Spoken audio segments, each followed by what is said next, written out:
तो भाई एक बहुत ही अच्छा एक क्वेश्चन है कि एक बच्चे ने मुझसे पूछा था। ओके, व्हाट्सएप पे। ओके, तो भाई ये क्वेश्चन है, आर्यन क्लास 10th का बच्चा है और ये क्वेश्चन पूछ रहा है, an electric bulb is rated. Okay, an electric bulb is rated 220 volt, okay, and 100 watt, full stop, when it is operated on 110 volt। Okay, शायद ये एनसीईआरटी का क्वेश्चन है। Comma, the power consumed will be, यानी कि कुल मिला जुला के हमको पावर निकालना है। तो एक्चुअल में क्वेश्चन इसका ये नहीं है, ठीक है। आर्यन का क्वेश्चन ये है, भाई इसका आंसर आ गया है, लेकिन उसका क्वेरी ये है, why we can not use formula P is equal to V I. Okay, हम क्यों नहीं ये फॉर्मूला यूज कर पा रहे हैं, P is equal to V I. Okay, हम जो फॉर्मूला यूज कर रहे हैं, we saying that he is using P is equal to V square upon R to solve this question. मतलब जो आंसर आ रहा है वो P is equal to V square upon R से आ रहा है, P is equal to V I से नहीं आ रहा है। क्लियर है?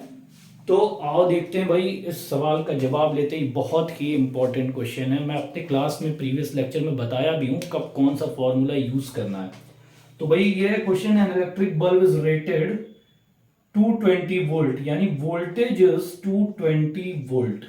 Okay, and the power is 100 watt. Okay, ठीक है, यानी कि एक बल्ब है, ठीक है, जो 220 वोल्ट पे 100 वॉट का क्या निकलता है भाई, power. When it is operated, अब ये ऑपरेट किया जा रहा है 110 वोल्ट पे, ठीक है ना। तो भाई पावर हमसे पूछा जा रहा है, ठीक। तो यही क्वेश्चन है, हमसे यहां पे पावर पूछा जा रहा है, ठीक है। अब देखो, ये मान लेते हैं 220 वोल्ट से सप्लाई है ये बल्ब, ठीक है, ये 220 है। ओके, ये प्लस है, ये माइनस है, और ये जो पावर है इस बल्ब का ये 100 वॉट है। Okay, the power of this bulb is 100 what, ठीक।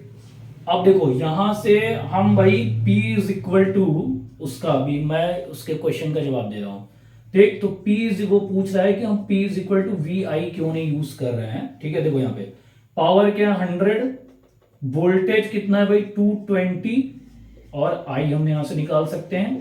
तो I is equal to 100 upon 220, ठीक है, 100 अपॉन 220। अब ये कह रहा है कि भाई यही बल्ब है, ठीक है, ठीक, जब ये 220 से कनेक्ट है तो ये पावर कितना जनरेट कर रहा है 100 वॉट का। अब ये सेम बल्ब है, सेम बल्ब है, ठीक है, जब ये 110 वोल्ट से क्या कर रहा है, कनेक्ट हो रहा है, तो ये कितना पावर, जस्ट मेरे पिछले के पिछले वाले वीडियो में मैंने इस तरह के क्वेश्चन पर डिस्कशन किया था, कोई बात नहीं, ठीक है। तो ये कह रहा है जब 110 वोल्ट के बैटरी या सेल से जो भी है सोर्स से कनेक्ट हो रहा है तो इसका पावर कितना है। तो P is equal to V I हम अगर यूज करते हैं तो वोल्टेज 110, ओके, और ये हमारा जो है I हमारा निकल के आ रहा है, ठीक है, यहां से ये आ गया भाई हमारा 100 अपॉन 220, ठीक है। तो ये कैंसिल आउट, 11 टू 22, ये हो गया 50 वॉट। तो भाई जब हम इस फॉर्मूले से लगाएंगे तो आंसर हमारा 50 वॉट आएगा, और ये कहीं भी हमको गलत नहीं लग रहा है। अब हम जो है यूज करते हैं दूसरा फॉर्मूला, ठीक है। दूसरा फॉर्मूला है हमारा सेम उसी क्वेश्चन के लिए, जो क्वेश्चन से आंसर है P is equal to V square upon R, ठीक है। तो पहले केस में यहां पे, ठीक है, P है तुम्हारा 100, ओके, 100 वॉट, ओके, 100 वॉट। तो 100 इज इक्वल टू V है तुम्हारा 220 इंटू 220 अपॉन R। तो यहां से भाई R हो जाएगा रेजिस्टेंस 220 इंटू 220 अपॉन 100। तो भाई ये दोनों कट गया, ठीक है, तो 22 इंटू 22 ओम, अब जो भी है मल्टीप्लाई में नहीं करता, सबको पता है। अब हमको यहां से पावर निकालना है, P1 is equal to V1 square upon R।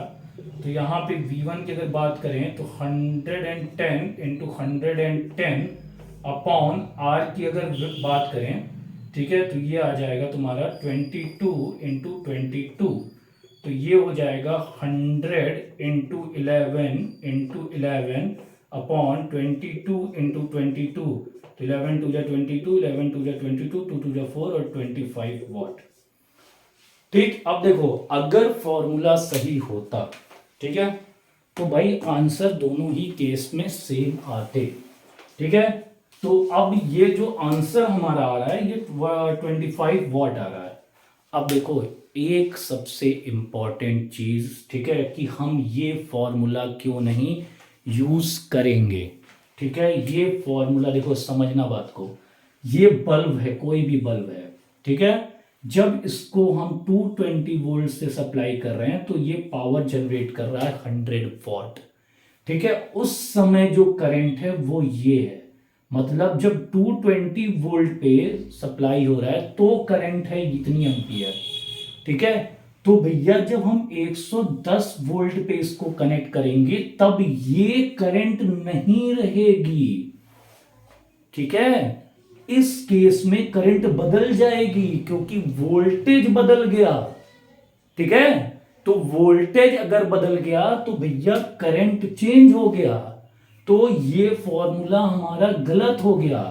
अब इन दोनों केस में करंट कांस्टेंट नहीं है, करंट कांस्टेंट नहीं है, तो कांस्टेंट क्या है, रेजिस्टेंस। सेम बल्ब है ये दोनों, तो इन दोनों बल्ब अगर ये सेम है तो इसका रेजिस्टेंस सेम होगा। तो अगर रेजिस्टेंस सेम होगा तो यही रेजिस्टेंस यहां भी होगा, तब हम ये फॉर्मूला लगा रहे हैं। तो यानी कि हम कुछ भी कर लें ये फॉर्मूला हमारे लिए सही नहीं है। फॉर्मूला ये सही है क्योंकि इन दोनों ही केस में जो चीज कांस्टेंट है वो है रेजिस्टेंस।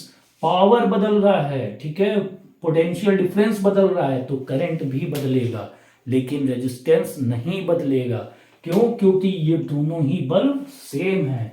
तो ये बहुत ही अच्छा क्वेरी था, ठीक है, बहुत ही जबरदस्त कॉन्सेप्चुअल था। ठीक है, तो समझ गए कि कौन सा 99% बच्चे जो है ये आंसर लिख के आ जाएंगे और पूरे कॉन्फिडेंट रहेंगे कि भाई मैं सही हूं। ठीक है, लेकिन वो गलत हैं। क्यों गलत हैं? क्योंकि भाई ये फॉर्मूला सही है ही नहीं। ठीक है, तो ये चीज दिमाग में बैठा लो कि जब भी ऐसा क्वेश्चन आएगा तो ये चीज ध्यान रखना, हम पहले कंडीशन से दूसरे कंडीशन में वही चीज ले सकते हैं जो दोनों के लिए सेम हो। हम दोनों के लिए अलग अलग चीज नहीं ले सकते हैं। तो बल्ब अगर सेम है तो रेजिस्टेंस सेम होगा। ठीक है ना, अगर ये 220 वोल्ट फिर से सप्लाई किया होता तब हम करंट ये ले सकते थे, कोई प्रॉब्लम नहीं था। ठीक है, लेकिन उसने ऐसा नहीं किया, तो भैया हम ये वाला फॉर्मूला लगा के अपना आंसर निकाल दिए। ठीक है, तो ऐसे क्वेश्चन पूछो, ठीक है, तो और मजा आएगा डिस्कशन करने में। ठीक है, बाकी जो है मैं जल्द ही स्टार्ट करने वाला हूं, क्या, magnetic effect of electric current, जो कि जबरदस्त कॉन्सेप्चुअल है। ठीक है, उसके कॉन्सेप्ट के बिना जो है इलेक्ट्रिसिटी अधूरी है, उसमें से 100% क्वेश्चंस आने हैं। ठीक है, तो ये क्वेश्चन बहुत इंपॉर्टेंट है, तो इसको ध्यान